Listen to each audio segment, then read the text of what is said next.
রাজ্য মন্ত্রিসভায় স্থান পাচ্ছেন কিশোর বর্মন। আগামীকাল শপথ গ্রহণ করবেন মন্ত্রী হিসাবে মাননীয় কিশোর বর্মন। নলচর থেকে বিধায়ক হিসাবে নির্বাচিত হয়েছিলেন। ওনার শিক্ষা, মেধা, দায়িত্বশীলতাকে কাজে লাগানোর জন্যই আগামীকাল মন্ত্রিসভায় নতুনভাবে অন্তর্ভুক্ত হচ্ছেন মাননীয় কিশোর বর্মন।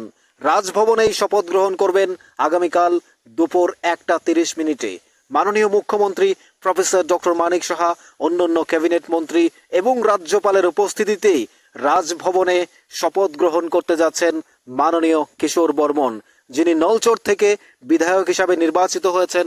ওনার শিক্ষা, দায়িত্বশীলতা, মেধা এবং নিষ্ঠার সাথে কর্তব্য পালনেই ওনাকে মন্ত্রিসভার অন্তর্ভুক্ত করছেন মাননীয় মুখ্যমন্ত্রী প্রফেসর ডক্টর মানিক সাহা।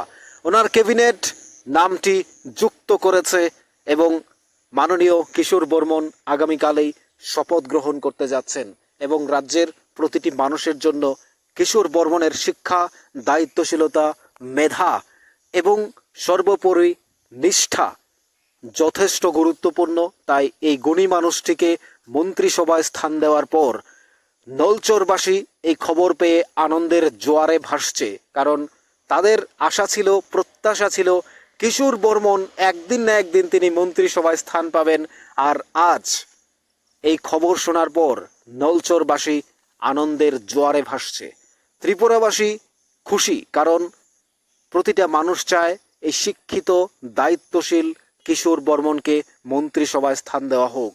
তাই মাননীয় মুখ্যমন্ত্রী প্রফেসর ডক্টর মানিক সাহা এবং অন্যান্য ক্যাবিনেট মন্ত্রী প্রত্যেকেই এই কিশোর বর্মনের নাম প্রস্তাব করেছেন এবং আগামীকাল রাজভবনে প্রত্যেকের উপস্থিতিতেই শপথ গ্রহণ করতে যাচ্ছেন কিশোর বর্মন, যিনি নলচরের প্রতিটি মানুষের আশীর্বাদে, প্রতিটি ভোটেই তিনি নির্বাচিত হয়েছেন বিধায়ক হিসাবে। তারপর ওনার দায়িত্বশীলতা, ওনার মেধা, ওনার সমস্ত গুণ বিচার বিশ্লেষণ করেই তাকে মন্ত্রিসভায় স্থান দেওয়া হয়েছে। নলচরের প্রতিটি মানুষের জন্য তিনি কাজ করছেন।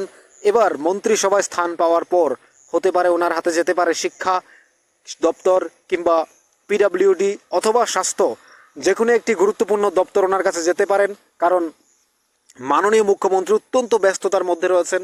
উনি ত্রিপুরার যে গুরুত্বপূর্ণ দায়িত্বগুলো রয়েছে প্রতিটি মানুষের জন্য তিনি কাজ করে যাচ্ছেন এবং সেই সাথে ওনাকে সমস্ত কাজগুলো করতে হয়। তাই চাকরি প্রার্থী থেকে শুরু করে বেকারত্ব এবং সাধারণ জনগণ প্রত্যেকটি মানুষের সাথে দেখা করা মাননীয় মুখ্যমন্ত্রীর পক্ষে সম্ভব নয়, কারণ তিনি যথেষ্ট ব্যস্ততার মধ্যে থাকেন এবং কাজ করতে হয়, প্রতিটা বিষয় ওনাকে দেখতে হয়। তাই মাননীয় মুখ্যমন্ত্রীর হাতে যেহেতু গুরুত্বপূর্ণ দপ্তরগুলো রয়েছে, পিডাব্লিউডি এবং সেই সাথে শিক্ষা, স্বাস্থ্য, তার মধ্যে যে কোনো একটি দপ্তর কিশোর বর্মনের হাতে হস্তান্তর করবে, এতটুকু পর্যন্ত পাওয়া খবর।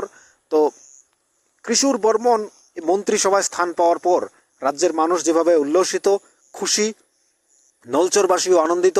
আপনাদের কি মনে হয় মাননীয় কিশোর বর্মন এই মন্ত্রিসভায় স্থান পাওয়ার পর বা নতুন ক্যাবিনেট মন্ত্রী হিসাবে শপথ গ্রহণ করার পর নলচরবাসী কতটা খুশি বা রাজ্যবাসী কতটা খুশি এই শিক্ষিত, দায়িত্বশীল মানুষটিকে কাজে লাগানোর জন্য? এবং মন্ত্রিসভায় যেহেতু স্থান পেয়েছেন, মাননীয় মুখ্যমন্ত্রী বা অন্যান্য ক্যাবিনেট মন্ত্রীরা নাম প্রস্তাব করেছেন, গতকাল রাতেই মাননীয় মুখ্যমন্ত্রী রাজভবনে গিয়েছিলেন, আজই এই খবর অলরেডি আমরা প্রচার করছি। আপনাদের কি মনে হয় জানাবেন কমেন্টস বক্সে।